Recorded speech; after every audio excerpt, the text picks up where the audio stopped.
Finally tonight, studies show that when a child learns how to play an instrument, their overall learning improves. ABC 10 Keweenaw Bureau reporter Rick Allen visited with a group of children taking their first steps toward a better education. It's known as the middle child of the stringed instruments.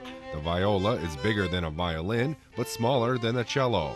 And some say it's a perfect instrument for children to learn. It doesn't have an E string, which can be kind of that piercing sound when you hear sort of beginning violin. There's that kind of squeak that the instrument makes. I think it's actually a nice beginning instrument because the timbre is just so much nicer when it starts. A special presentation by the Copper Country Suzuki Association was held today at the Portage Lake District Library in Houghton to introduce the viola to young children.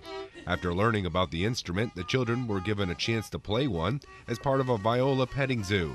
And this could be the beginning of making beautiful music. I like it very much. When I grow up, I actually want to play the viola. For ABC 10 CW5 News Now, I'm Keweenaw Bureau reporter Rick Allen.